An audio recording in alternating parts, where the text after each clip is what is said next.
Good morning मित्रांनो. तर आपण मागच्या व्हिडिओमध्ये जसं बघितलं रेस्पिरेटरी सिस्टीमचं इंट्रोडक्शन बघितलं. आता रेस्पिरेटरी सिस्टीम मध्ये पहिल्यांदा येतं ते म्हणजे नेझल कॅव्हिटी. बरोबर आहे. आता नेझल कॅव्हिटी शिकत असताना आपण त्याच्यामध्ये त्याचं डायमेन्शन बघणार आहे, रिलेशन बघणार आहे, स्ट्रक्चर बघणार आहे, त्याचा ब्लड सप्लाय कोण करतं, नर्व सप्लाय कोण करतं आणि नंतर फंक्शन्स वगैरे नेझल कॅव्हिटीचे आपण बघणार आहेत. तर आपण पहिल्यांदा स्टार्ट करूयात ते डायमेन्शन पासून. ओके. आता डायमेन्शन मध्ये बघताना तुम्हाला तीन कॉम्पोनंट्स बघायला भेटतील. ते म्हणजे हाईट, विड्थ आणि रूपची विड्थ. ओके.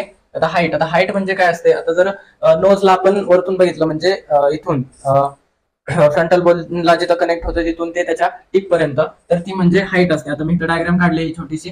तर आता ही आहे ती म्हणजे हाईट. आता ही हाईट किती असणार आहे ते 5 ते 7 सेंटीमीटर ही हाईट असणार आहे.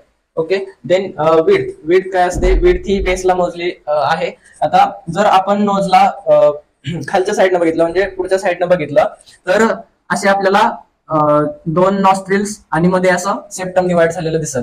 बरोबर. आता त्या सेप्टमचं खालचा हा जो पार्ट आहे हा जर मेजर केला इथून इथपर्यंत तर तो 1.5 सेंटीमीटर भरतो.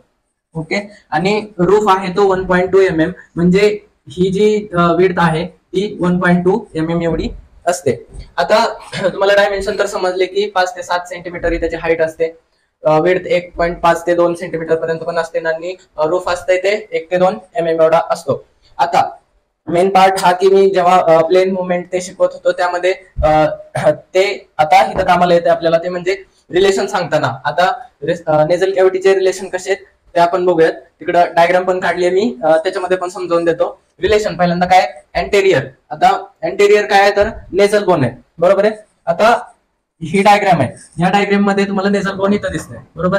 हे आपलं नाक आहे, हे फ्रंटल बोन आहे, इथं वोट आहे आणि नंतर इथं आपलं तोंड असं. हा माणूस या साईडला माझ्या लेफ्ट साईडला तोंड करून उभा असं कन्सिडर करा. बरोबर. अँटेरियरला काय, नेझल बोन. हे काय, हे झालं नेझल बोन.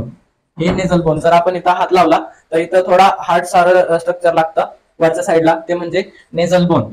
पोस्टेरियरला काय म्हणजे पाठच्या बाजूला काय तर स्पिनॉइड बोन. आता हे आपण बघू नाही शकत, त्याच्यासाठी आपल्याला क्रॅनियमचं ते जे आपल्याला भेटतं ते त्याच्यामध्ये बघायला लागणार. स्पिनॉइड बोनची बॉडी असते. आता मी इथं लिहिलंय स्पिनॉइड बोन. आता हे कुठं असतंय तर नाकाच्या बरोबर पाठीमाग असते. बरोबर. हे स्पिनॉइड बोन झालं. नंतर इन्फेरियर म्हणजे खालच्या बाजूला काय आहे. बरोबर. आता हे नाक आहे तर नाकाच्या खालच्या बाजूला काय तर मॅक्झिली अँड पॅलेट बोन.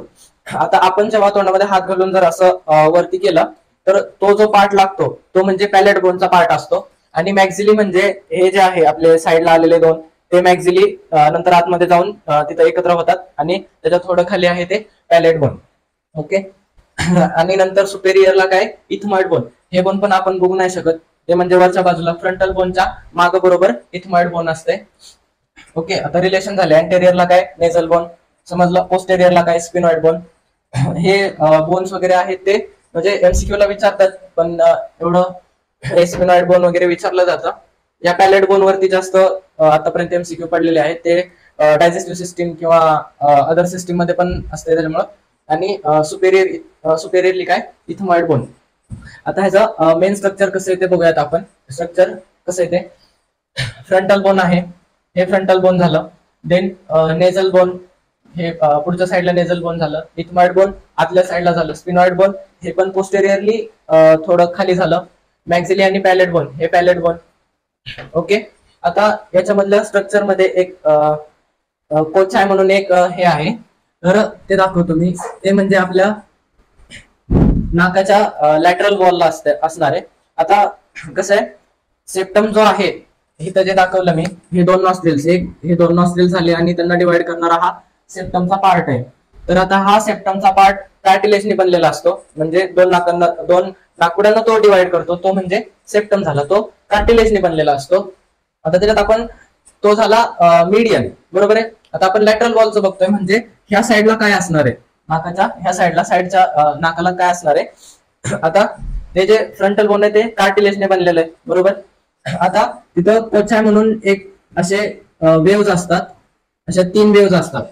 त्याला म्हणतात ह्याला म्हणतात इन्फेरियर कोचाय, ह्याला मीडियन आणि ह्याला सुपेरियर कोचाय असं म्हणतात. तर आता आपण बघूयात नेझल कॅव्हिटीचा ब्लड सप्लाय आणि नर्व सप्लाय. आता तुम्हाला दिसतंय व्हाईट बोर्ड वरती की दोन वेगळ्या वेगळ्या डायग्राम काढल्या, ही पण नोटची आहे, ही पण नोटची आहे. तर आता ब्लड सप्लाय कसा पोहोचतो, तर आपल्या नेझल कॅव्हिटीला 3 मेन आर्टरी आहेत, ती ब्लड सप्लाय करतात. त्यातली पहिली म्हणजे लॅबियल आर्टरी. ती आर्टरी पॅलेट बोनचे आहे. म्हणजे पॅलेट बोन कुठे येतं, तर ओठांच्या आतमधल्या साईडला पॅलेट बोन येतं, जे ओरल कॅव्हिटी आणि नेझल कॅव्हिटीला सेपरेट करतं. तर ती आर्टरी इथून जाते ते इथपर्यंत ही आर्टरी जाते. नंतर इथमॉइड आर्टरी, इथमॉइड बोन कुठे आहे, इथमॉइड बोन इथं येतं, बरोबर. मग तिथून येणारी ही आर्टरी इथपर्यंत येते, ही झाली ethmoid artery. Okay. Then palatine artery. आता स्पिनॉइड पॅलेटिव्ह आर्टरी आहे खरं तर. आता स्पिनॉइड बोन कुठे आहे, इथं, बरोबर. स्पिनॉइड आणि पॅलेटिव्ह बोनच्या मधून येणारी ही आर्टरी, ती म्हणजे इथं आली, बरोबर. अशी इथपर्यंत पूर्ण नोजला ब्लड सप्लाय झाला आपला, बरोबर. आता याच्यातून इथं काय केलं, सर्कल मध्ये काय लिहिलंय मी, लिटल्स एरिया. आता लिटल्स एरिया हा काय माहितीये, ह्या 3 ज्या ठिकाणी एकत्र येतात आर्टरी, त्या पार्टला म्हणायचं लिटल्स एरिया. ओके. आता जाऊ आपण नर्व सप्लाय कडे. नर्व सप्लाय मध्ये काय, ऑल्फॅक्टरी नर्व. ऑल्फॅक्टरी म्हणजे जी आपल्याला स्मेल करते, म्हणजे आपल्याला जसं समजतं कशाचा वास आलेला, ते स्मेल करण्याचं वर्क करते ती ऑल्फॅक्टरी नर्व. ती ऑल्फॅक्टरी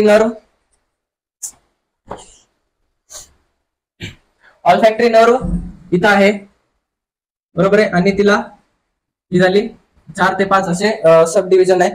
देन नंतर येते इथमॉइड नर्व, ती पण डबल इथून येऊन ते इथपर्यंत अशी nasal bone, frontal nasal bone जे आहे तिथपर्यंत येते.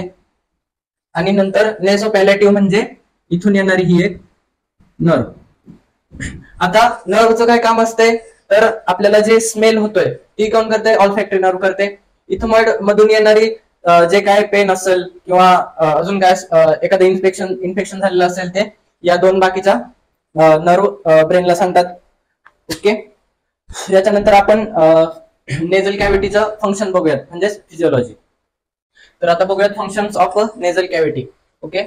मेन 5 फंक्शन काढलेत मी नेझल कॅव्हिटीचे. ते म्हणजे मेन रूट, पहिला आहे ते main root of air entry. जे नेझल कॅव्हिटी आहे ती आपल्या रेस्पिरेटरी सिस्टीम मध्ये एअर इनटेकची म्हणजे एंट्री करून देते, बरोबर आहे. म्हणजेच ऑब्विसली ओपनिंग आहे.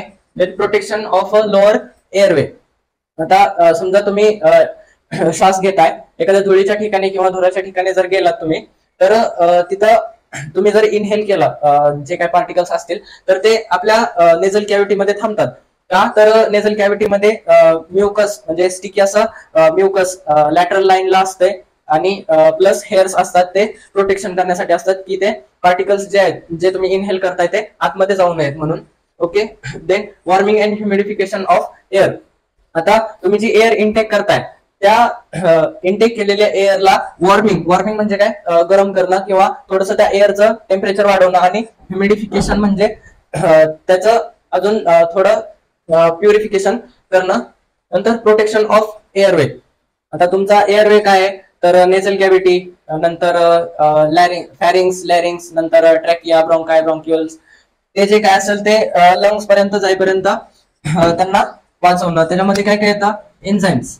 आता एन्झाइम्स काय करतात, तर प्रोटेक्शन ऑफ एअरवे करतात. आणि IgG, जसं की मी मागच्या 1-2 व्हिडिओ मध्ये सांगितलं की इम्युनोग्लोबिन्स असतात, ते काही इम्युनोग्लोबिन्स असतात ते ओपनिंगला प्रेझेंट असतात. आता ओपनिंगला IgA म्हणजे अँटीबॉडी ए प्रेझेंट असते. आता इथं जसं बघितलं एअर एंट्रीला जसं ओपनिंग असते, ओपनिंग झालं म्हणजे तिथं इम्युनोग्लोबिन आला. आता इम्युनोग्लोबिन कोणता, तर IgA. Okay, done. आणि नंतर ऑल्फॅक्शन म्हणजे इम्पॉर्टंट ऑल्फॅक्शन. तर आपण जो आपल्याला जो स्मेल येतो तो म्हणजे ऑल्फॅक्शन. आता याच्यानंतर इम्पॉर्टंट पार्ट ह्याचा असा आहे की नेझल कॅव्हिटीवरती क्वेश्चन कसे पडतात. नेझल कॅव्हिटीवरती जास्त करून MCQ चे क्वेश्चन पडतात.